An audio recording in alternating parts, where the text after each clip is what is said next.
రాజీ ఈరోజు చీకటితో లేచి అన్న కూరలు వండేసేసి అనుకుంటా. ఇప్పుడు టైం చేసి ఇంకా 6:30 మధ్యలో అవుతుందిలే, కానీ ఎప్పుడో 8 గంటలప్పుడు కదా వెళ్ళేది. సర్లే తొందరగానే మరి ఇంట్లో పనులు. ఈరోజు అన్ని పనులు మొత్తం అయిపోయినాయి త్వరగా. దేనికని ఇంత తొందరగా ఈరోజు అయిపోవడం కారణం? మిరగాయలకా? అదేంది మిరగాయలు ఫస్ట్ టైం అండి మమ్మల్ని వదిలిపెట్టి రాజకుమారి వెళ్తుంది. అవుతుందండి 4 సంవత్సరాల నుంచి వెళ్తున్నాను. ఓకేనండి, మాకు పెళ్ళి కూడా 2020లో మ్యారేజ్ అయింది. 2021లో సాహసబాబు పుట్టాడు.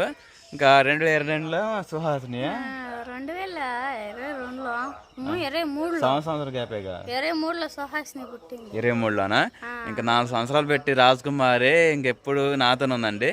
అలాంటిది ఫస్ట్ టైం అంటే రాజీ మ్యారేజ్ కాకముందు ఎప్పుడు మిరగాలకు వెళ్తా ఉండేది. ఎప్పుడు మిరగాలేనండి, లేచిన కాంచి ఆదివారం కూడా ఒకసారి ఉంటాము, ఒకసారి పనికి. అంటే ఇంక నేను మ్యారేజ్ చేసుకున్నా కానీ ఇంక రాజీ పని అనేది ఇంకా ఎప్పుడు వెళ్ళలేదు అనమాట. ఎందుకంటే మేము ఎక్కువ శాతం ఇంకా నేను మ్యారేజ్ అయిన తర్వాత ఇంకా నేను నా వృత్తి వచ్చేసి సిమెంట్ పని చేస్తాను, మేస్తాను కదా. అయితే మేము విజయవాడ వెళ్ళాము. విజయవాడలో 2-3 సంవత్సరాలు ఇంకా ఆడే గడిచిపోయింది. మేము బాగా ఇంకా ఇప్పుడు కనపడుతుంది, ఇంటికాడ కనపడుతుంది ఈ సంవత్సరేనండి. ఈ సంవత్సరం ఇంకా 2 పిల్లలు ఉన్నారు కదా, ఇంకా దేశాలు బొలోమని ఏం పోతాంలే అని చెప్పేసి ఇంకా ఇక్కడే పంట వేసుకుంటూ బ్రతకొచ్చులే అని చెప్పేసి ఇంక పసిపిల్లలు ఉన్నారు. ఇది చలి చూశారు కదా, ఇంక ఇదే చలి మేము అక్కడ విజయవాడలో చేసినప్పుడుగా చుట్టూరా పట్టలు కట్టుకుంటాం కదా. చలి అనేది ఇంక పిల్లలు ఇబ్బంది పడతారు, ఇంక ఎందుకులే అప్పుడంటే చేసాములే, కానీ ఇప్పుడు ఎవరు చేస్తున్నారు ఆ ముద్దు శాఖర్ అని చెప్పేసి ఇంకా వెళ్ళటమే మానేసాము. లేకపోతే ఈ పాటికి రాజకుమారి విజయవాడలో అంత పని చేసేది అనుకుంటున్నాం. రాజీ చెప్పు ఒకసారి. అసలుకి 5ంటికి లేగటం అండి, 5ంటికి లేగటం, మళ్ళీ సాయంత్రం 8 దాకా పని చేయటం. అసలు అంత ఖాళీ కూడా ఉండేవాళ్ళం కాదు. ఒకరోజు అత్తమ్మ ఇంటికాడ ఉండి అన్నం కూరలు వండి బట్టలన్నీ చూసుకుంటే నేను పనికి వెళ్తాను. అత్తమ్మ పనికి వెళ్ళి నేను ఇంట్లో పనులు గట్ట వారం మార్చి రోజు అత్త కోడలు మార్చుకుంటూ టైం టేబుల్ షెడ్యూల్ మార్చుకుంటూ పని చేసుకుంటే వాళ్ళు నా చేతులు బొక్కలు పడ్డాయి అనుకో, అత్తమ్మ వెళ్ళిద్ది పనులు చూసుకుంటా. అత్తమ్మకి చేతులు బొక్కలు పెడితే అత్తమ్మ వండిద్ది. సరేనా, ఇంకా మీ విషయం బాగానే ఉంది. ఇప్పటి వరకు మీ ఫ్లాష్ బ్యాక్ చెప్పింది బాగానే ఉంది, కానీ మరి పిల్లల్ని ఎట్లా చేస్తారు నాని పాపం రాజకుమారి మొదలకే. ఇదిగో నేను ఒకటి చెబుతానండి. సుహాసినికి ఇప్పుడు వచ్చేసి ఇంకా 12వ నెల వచ్చింది. రేపు నెలలో మార్చి నెలలో సంవత్సరం అయితే 1 year అవుతుంది పాపకి. నేను ఇంటికాడ ఉంటున్నా కానీ నా పాలు అయితే సరిపోవట్లేదు, అసలు తాగట్లేదు. ఆమె మెయిన్గా అయితే ఇంకా అన్నం ముట్టించాం కదంటే ఇంకా అన్నం రాగసావ అయ్యి పెడుతున్నాం కానీ తాగుతుంది. అంటే ఇంకా నా హాడికంటే రావట్లేదు. తల్లి అంటే నా హాడికి వస్తుంది కానీ పాలు పూలు అయితే తాగట్లేదండి. తినే విషయం కాడైతే అసలు రాజు దగ్గర పాలు తాగట్లేదండి. మెయిన్ కారణం అయితే అది. ఇంకా పెట్టేటప్పుడు కూడా నా హాడ్ ఉండలేదు, వాళ్ళ డాడీ కాడికి వెళ్ళిపోతుంది. అందుకని చెప్పేసి నేను కూడా ఇంటికాడ ఉండట్లేదండి. మరి నాని నువ్వు ఉండగా మరి రాజకుమారి ఉండగా మరి పిల్లల్ని ఎవరు చూసుకుంటావు? మరి నేను కూడా వెళ్ళవద్దు పనికి. నేను పనికి అనుకున్నాను, ఈ రోజు వెళ్తున్నా పనికి.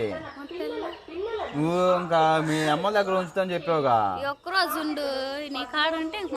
సరే, ఇవాళ రేపు 2 రోజులు ఉంటాను మరి ఇంటికాడ పిల్లల్ని చూసుకుంటూ. అది కాక రాజకుమార్ కూడా ఎప్పటి నుంచో ఇంకా ఈ పళ్ళు అందరూ అసలు కనీసం మా పళ్ళలో కానీ ఈ ఊర్లో ఈ పళ్ళలో కానీ మొత్తం మా ఊర్లో 3 పళ్ళు ఉన్నాయండి. ఏమంటారు రాజే, చిన్న పిల్లల కాంచి పెద్దల వరకు అందరూ వెళ్తున్నారు. అది కాక ముసలి తప్ప అసలు ఎవరు ఉండట్లేదు. ఇంకా రాజకుమారి బావా నేను కూడా ఒకసారి మిరగాలకి వెళ్ళొస్తా బావా, పర్మిషన్ ఇవ్వు బావా అంటే, కాదు రాజీ పిల్లల్ని వదిలిపెట్టిపోతున్నావు, ఇబ్బంది పడతావు, వద్దులే రాజీ అని చెబితే, బావా బుడ్డమ్మ ఇప్పుడు ఎట్టైనా పాలు తాగట్లేదు కదా, బాగానే ఉంటుంది కదా, నీకాడే ఉంచుకో బావా, ఇంకా ఈ 2 రోజులు చూసుకో పిల్లల్ని ఎలా ఉంటుందని చెప్పేసి, తర్వాత మా నాన్నమ్మల దగ్గర ఇంకా మా అమ్మల దగ్గర మా నాన్నల దగ్గర అలవాటు చేసాం అనుకో, వాళ్ళు అక్కడే ఉంటారు. సాహస్ బాబు అంటారా, సాహస్ బాబు ఇంకోడు 3వ సంవత్సరం కూడా వచ్చిందండి. వాడు చక్కగా స్కూల్కి వెళ్ళిపోతున్నాడు. స్కూల్కి వెళ్ళి ఇప్పుడు స్కూల్లో 9:30కి వదిలిపెడితే సాయంత్రం 4 గంటల దాకా ఉంటాడు అనమాట. 4 గంటల దాకా ఎందుకుంటాను నానే, పిల్లోడు పెందడు 2-3 గంటలకల్లా వచ్చేస్తారు కదా అని చెప్పేసి మేము అడగచ్చు. కానీ మేము వీడియో తీసుకుంటాం, ఇంకా ఆ పని ఈ పని మీద ఉంటాం కదా. అది కాక ఇంకా మా అత్తమ్మల ఇల్లు ఇక్కడే దగ్గరే కదా, ఇంకా సాహస్ బాబు ఇంకా మా అత్తమ్మల దగ్గరికి వెళ్తారని చెప్పేసి నేను వెళ్ళను.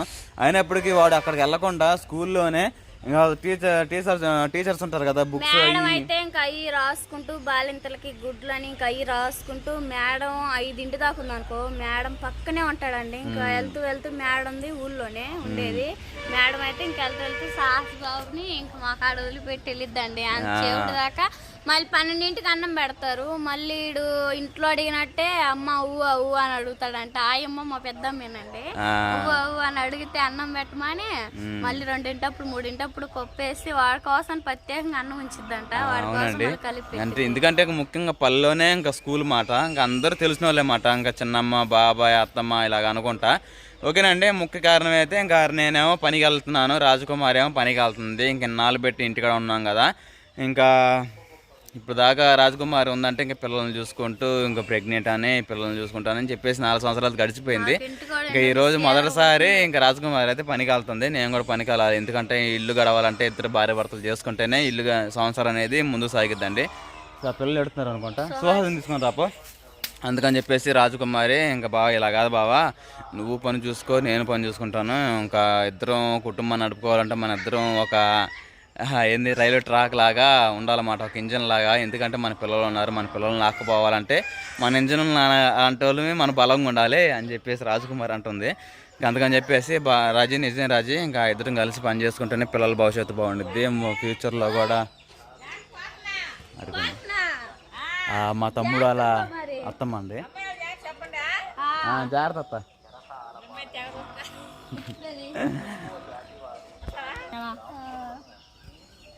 అంటే జాగ్రత్త ఫోన్ చేస్తే మరి ఇప్పుడు ఎట్లా బస్సు వస్తుందిగా, బస్సు వచ్చింది.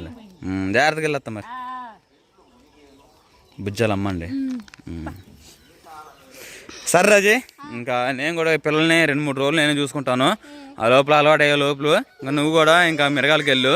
ఈ రోజు ఒక్కరోజు చూడు, లేకుండా ఏమన్నా ఉంటుందో లేదో, ఏడ్చిందంటే మాత్రం ఇంటికాడ ఉండిపోతా. సరే నేను చూసుకుంటాలే, ఏడనేకుండా చూసుకుంటాను నా సాయశక్తుల వరకు అయితే. నేను గంట ఫోన్ చేస్తా, పిల్ల ఏ మాత్రం ఏడ్చినట్టుగా. అయ్యా సుహాసిని, నేను ఇంకా మమ్మల్ని ఇల్లు కూడా ఇక్కడే కదా, మెమ్మల్ని ఇల్లు కూడా ఇక్కడే కదా, ఎక్కడ వీలుకు దొరికితే అక్కడ తీసుకెళ్తాను. ఈరోజు పాల బుడ్డి కూడా కొంటాను. లీటర్ పాలు ఉంచిద్దంట, 1/2 లీటర్ ఉంచిద్దంట. తాపటం చల్లార్చడం తాపటం సరిపోదు. ఓకే సరే మరి పనికి వెళ్తున్నాను. నేను కూడా ఈరోజు ఇంటిగా ఉంటున్నా కదా, మా నాన్న నేను మా అమ్మకి ఇచ్చి పిల్లల్ని ఇద్దరిని పోయి అటు రోడ్డు పోయి, లేకపోతే వేరే ఊరు పోయి, ఇక్కడ ఏదో పల్లెటూరు పని చిక్కట్లేదు రాజీ ఇంకా వేరే ఊరు వెళ్ళి మా నాన్న నేను సొంత పనులు ఏమైనా ఉంటే, అంటే ఇంతకుముందు విజయవాడలో పనులు ఉంటే మేము మా నాన్న నేను విజయవాడ పోయి పని కొన్ని మనుషులు తీసుకుపోయి పని చేయించుకునే వాళ్ళం కదా. అదే మాదిరిగా ఇంకా అడ్డు రోడ్లో కానీ వినకొండలో కానీ ఈ మధ్యలో ఏడాది పని ఉంటే, అంటే ఇక్కడ నుంచి డైలీ సర్వీస్ వెళ్ళటం ఉందా కసువు ఇంకా ఇవి మరి.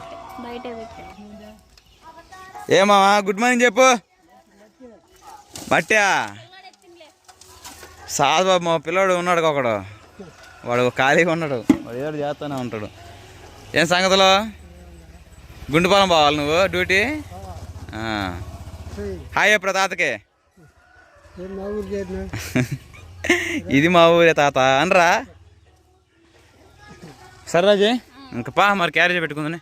తర్వాత పెట్టుకుంటావా? ఇక మంచి కొంచెం రకంగా ఉంది. ఇంకా రాజకుమారి ఇంకా ఈ రోజు అయితే పనికి వెళ్తుంది, నేను కూడా పని చూసుకుంటాను. ఎట్టా పిల్లల కాడా? నేను వరం పని పోతే పిల్లల్ని చూసుకో, నువ్వు వరం పని పో పిల్లల్ని చూసుకో. సరేనండి మరి ఇంకా రాజు ఇంకా పనికి వెళ్ళేటప్పుడు మీకు చూపిస్తాను. పిల్లతల్ని పనికి ఎలా పంపిస్తున్నావు ఎంత నా ఇష్టంతో కదండి లేదా అని చెప్పేసి కామెంట్ చేయమాకండి. పిల్లల వారం మా ఇద్దరు బాగా తెలుసు. సుహాసిని ముఖ్యంగా పాలు తాగట్లేదు, పాలు తాగకుండా అన్నం పెడుతున్నా కానీ నాకన్నే ఉంటే అన్నం తింటలేదు. ఆ అమ్మాయి ఒక ముద్ద అన్నం తింటా ఉంటే కొంచెం బలంగా ఉండిద్ది అని చెప్పేసి వెళ్తున్నాను. అంత అసలు నా శాశక్తుల రాజు నువ్వు పనికి పో ఏంది అని నేను మాత్రం ఏమనలేదండి. రాజకుమారి వారం పెట్టి బదులాడుతుంటే ఈ ప్రాసెస్ అంతా మాకు 10 రోజుల క్రితం నుంచి జరుగుతుంది. ఇంకా ఆలోచించుకొని ఈ రోజు మాత్రం ఇంకా రాజు ఇంకా ఇల్లు రాజు చూద్దాము, ఇంకా ఇద్దరం చేసుకుంటేనే కదా పిల్లల భవిష్యత్తు బాగుండేది అని చెప్పేసి రూపాయి కూడబెట్టుకునేదండి. అది కాక ఇంకొంచెం మన ఇక్కడికి వచ్చాం కండి, చాలా ఖర్చు అయింది మనకి. చాలా మంది అడుగుతున్నారు కూడా, నాని మీకు చిన్న పిల్లలు ఉన్నారు జాగ్రత్తగా ₹1 కూడబెట్టుకోండి, ఆడపిల్లలు ఉంది అని చెబుతా ఉన్నారు. కాదు ఆ విధంగా కాదులేండి, ఇంకా అంత ఇద్దరం కలిసి చేసుకుంటేనే కదా ₹1 అనేది నిలబడేది. సరేనా? ఇంకా రాజకుమారి పైకి వెళ్ళేటప్పుడు చూపిస్తాను. ఇంకా ఈ రోజు పిల్లల్ని ఎలా చూసుకుంటున్నాను. తీసుకెళ్ళు, ఇంకో ఫోన్ నా దగ్గర ఉందిగా, వీడియో దిగి ఆ వ్లాగ్లో వచ్చేసి ఇంకా మా ఛానల్ సబ్స్క్రైబ్ చేసుకొని ఉంచండి. ఎందుకంటే ఇంకా వ్లాగ్స్ కంటిన్యూ అవుతూ ఉంటాయి. మన ఛానల్లో 2 ఛానల్ ఉండేయండి. ఒకటేమో ఇస్మాన్ నారాజు వ్లాగ్స్, రెండో ఛానల్ వచ్చేసి నానిరాజు విలాస్ వ్లాగ్స్ అనమాట. ఇంకా ఒక వీడియో దాంట్లో పోస్ట్ చేస్తాను, ఒక వీడియో దీంట్లో పోస్ట్ చేస్తాను అనమాట. వీడియోస్ మాత్రం చాలా బాగుంటాయి. ఇంకా ఒకసారి ఛానల్లో విజిట్ చేసి మీకు నచ్చినట్లయితే ఇంకా సపోర్ట్ చేయాలనుకుంటే ఇంకా లైక్ అండ్ సబ్స్క్రైబ్ చేయండి. ఓకేనా? రాజకుమారి పనికి వెళ్ళేటప్పుడు పని ఇంకా బయలుదేరేటప్పుడు చూపిస్తాను. రాజు ఉదయం లేసి ఏం కూర అండి? బంగాళదుంప కర్రీ చేసి 5ంటికి లేసానండి. 5ంటికి లేసి అన్నం కూర వండి అంట్లు తోముకొని గొడ్లు ఉతికి బయటకు వసి ఉడుకున్నా మా అమ్మ గిచ్చింది. సరేనండి, నేను ఇంకా చేరుతా రాజుతో పాటు లేచి ఎడిటింగ్లు ఉంటే ఎడిటింగ్లు చేసుకుంటా. ఇంకా వీడియో పోస్ట్ చేయాలి కదా, మళ్ళీ రాజకుమారి రాజు సెల్ అక్కడ తీసుకుపోతే రాజకుమారికి మళ్ళీ వీడియో అప్లోడ్ చేయడం తెలియదు కదా. అందుకని వీడియో అప్లోడ్ చేసి ఇంకా షెడ్యూల్లో పెట్టి రాజుకి ఇచ్చేస్తాను ఫోను. నేను ఈరోజు అడ్రోడ్ కానీ వేరే ఊర్లు పోయి పనికి అనుకుంటాం. పిల్లల్ని ఇద్దరిని జాగ్రత్త చూసుకుంటూ చాలా హ్యాపీగా ఉంటాము. ఇంకా ఇవాళ ఎలా ఉండిద్దని చెప్పేసి పిల్లల్ని ఎలా చూసుకుంటాను ఎలా ఉండిద్దని చెప్పేసి ఇప్పటికే వీడియో చాలా ఎంత అయింది మాటల్లోనే. ఇంకా నెక్స్ట్ వ్లాగ్లో అంటే నెక్స్ట్ వీడియోలో పోస్ట్ చేస్తాను. సరేనా? ఇంకా రాజకుమారి మిరియాలకి వెళ్ళేప్పుడు చూపిస్తాను. Bye bye. నేను కొబ్బరి నూనె పెట్టా తలకాయ క్యారేజ్ పెట్టుకున్నాను. మరి నువ్వు సంచి గౌతము కండవ టిఫిన్. సరే మరి సాస్ బాబుకి శుభ్రంగా స్నానం చేపిస్తాను. నువ్వు వెళ్ళినాక స్నానం చేపించి వాడిని స్కూల్ కాడ వదిలిపెడతాను. ఎరా బడికి వెళ్ళాలి. ఎవరు? బాబాయ్ వచ్చాడా? సరే మరి జాగ్రత్త. నువ్వు సుహాసిని మమ్మీ వెళ్తుందిరా. సుహాసిని నిన్ను వదిలిపెట్టి మమ్మీ పనికి వెళ్తుంది. ప్రిన్సీగా మమ్మీ వెళ్తుంది. మా డాడీ డబ్బులు అన్నం చెప్తా డాడీ మనకి. సరే జాగ్రత్త. సుహాసినికి పాల బుట్టి వాడు కొనుక్కొస్తాను. మమ్మల్ని కడపాలని అంటే అదే పాల బుట్టి కొనుక్కొచ్చి బూస్ట్ పెట్టి వాడు తీసుకొస్తా. సరే మరి పో, మరి ఆటో వచ్చిందంటుంది.